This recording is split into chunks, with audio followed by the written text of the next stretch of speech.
మానవతా స్వచ్ఛంద సేవా సంస్థ ఆధ్వర్యంలో సేవా కార్యక్రమాలు కొనసాగుతున్నాయి.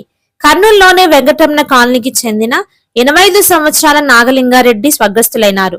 వీరి కుటుంబం సభ్యుల సహకారంతో నాగలింగారెడ్డి కళ్లను మానవతా స్వచ్ఛంద సంస్థ ఆధ్వర్యంలో కళ్లను దానం చేశారు. రెడ్ క్రాస్ సంస్థ వారు వచ్చి 2 నేత్రాలను తీసుకున్నారు. కళ్ళ దానం అంటే కేవలం తెల్ల పొరను మాత్రమే తీసుకుంటారని, కళ్ళు మొత్తం బయటకు తీయరని మానవతా స్వచ్ఛంద సంస్థ సభ్యులు తెలిపారు.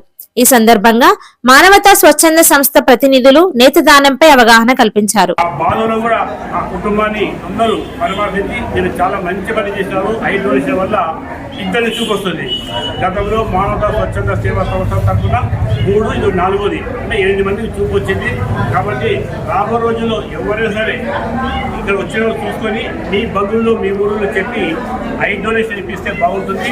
చనిపోయిన వ్యక్తి మళ్ళీ మరణిస్తాడు, 2 కూడా మరణిస్తాడు, ఈ సమాజాన్ని చూస్తాడు. కాబట్టి అది ఇటువంటి అవకాశాన్ని ఎక్కడ వదులుకోకుండా చేయమని చెప్తూ మానవతా స్వచ్ఛంద సేవ నా పేరు యుగంధర్ శెట్టి, మానవతా స్వచ్ఛంద సేవ ప్రోగ్రాం కన్వీనర్, కర్నూలు. ఈరోజు వెంకటరమణ కాలనీ వాస్తులైనటువంటి రామలింగారెడ్డి గారు 80 సంవత్సరాలకి మరణించారు. వారి కుటుంబ సభ్యులు స్పందించి మానవత వారికి మా తండ్రి చనిపోయారు, కన్నుగుడ్డు ఇస్తామని చెప్పి వెంటనే మానవత వారు ముందుకు వచ్చి కోట్ల విజయభాస్కర్ రెడ్డి 5 డొనేషన్ సంబంధించినటువంటి వారికి సంప్రదించి ఇప్పుడు 2 కళ్ళను మనము దానం చేయడం జరిగింది.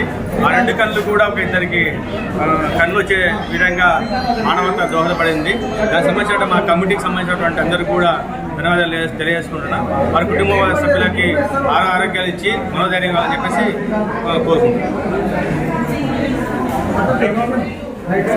నా పేరు సక్రియత అండి. నేను భాష్యం స్కూల్లో హెచ్ఎంగా పనిచేస్తున్నాను. సో మానవతా స్వచ్ఛంద సంస్థ ద్వారా నేను ఇక్కడ ఇలాంటి ఒక దైవ సంబంధమైన కార్యక్రమంలో పాల్గొనడం నాకు ఎంతో సంతోషంగా ఉంది. ఎందుకంటే ఒక సర్వేంద్రియానం మైనం ప్రధానం అన్నారు కదా. సో మిగతా అవయవాలు దానం చేయడం కంటే కూడా నేత్రదానం చాలా విశిష్టమైనదని నా అభిప్రాయం. ఎందుకంటే చనిపోయిన తర్వాత కూడా ఈ ప్రపంచాన్ని ఇద్దరికి మనం కంటి చూపు ద్వారా చూడగలిగే అవకాశం ఇవ్వడం చాలా గొప్ప దైవికమైన కార్యక్రమం ఇది. సో ఇక్కడ చాలా మందికి తెలియని విషయాలు ఏమున్నాయంటే, ఒకటి దీనికి వయసుతో సంబంధం లేదు. తర్వాత రక్త సమూహంతో అంటే బ్లడ్ గ్రూప్ ఏదైనా కూడా డొనేట్ చేయవచ్చు, ఏ వయసు వాళ్ళైనా డొనేట్ చేయవచ్చు. దీనికి ఎటువంటి మతపరమైన ఆంక్షలు కూడా రుద్దకుండా ఏ మతం వాళ్ళైనా డొనేట్ చేయొచ్చు. అంటే దీనికి చాలా మంది మూఢనమ్మకాలు ఆపాదించి ఇట్లాంటి ఏదైనా అవయవ దానం చేయడం ద్వారా మళ్ళీ తర్వాత ఏమవుతుందో అని భయపడుతూ ఉంటారు. సో దీని గురించి యాక్చువల్గా ఆగస్టు 25 నుంచి సెప్టెంబర్ 8 వరకు నేత్రదాన పక్షంగా దాన్ని ప్రకటించి అమలు చేస్తూ ఉన్నారు ప్రభుత్వము. అయినా కూడా చాలా మందికి అవగాహన సరిగ్గా ప్రజల్లో చేరకపోవడం వల్ల, ఇందాకే మానవతా సభ్యులు చెప్పారు, అంటే గత 6 నెలల్లో ఎంతో మంది మరణించినా కూడా ఇంకా ఇది ఒక జస్ట్ 4వ ఐ డొనేషన్ అనమాట. అంటే ఇప్పటికీ 8 మందికి సక్సెస్ఫుల్గా ఐ డొనేషన్ జరిగింది. అంటే ఇంకా చాలా మందికి తెలియాల్సింది, అవగాహన రాహిత్యం ఉంది. సో దీని గురించి ఎన్నో సంస్థలు, ప్రభుత్వ సంస్థలు, ప్రభుత్వేతర సంస్థలు, స్వచ్ఛంద సంస్థలు పాల్పడుతున్నా కూడా ప్రజలలో అవగాహన రాహిత్యం వల్ల ఇంకా వెనుకబడే ఉన్నారు ఐ డొనేషన్లో. సో దీన్ని ముందుకు తీసుకెళ్ళి అందరికీ మన తరఫున ఎడ్యుకేట్ చేయాలి అని, దానికి ఎవరికి వాళ్ళు ప్రతిజ్ఞ పూనుకోవాలని ఆశిస్తున్నాను. Thank you sir. నా పేరు సక్రియత అండి. నేను భాష్యం స్కూల్ హెచ్ఎం.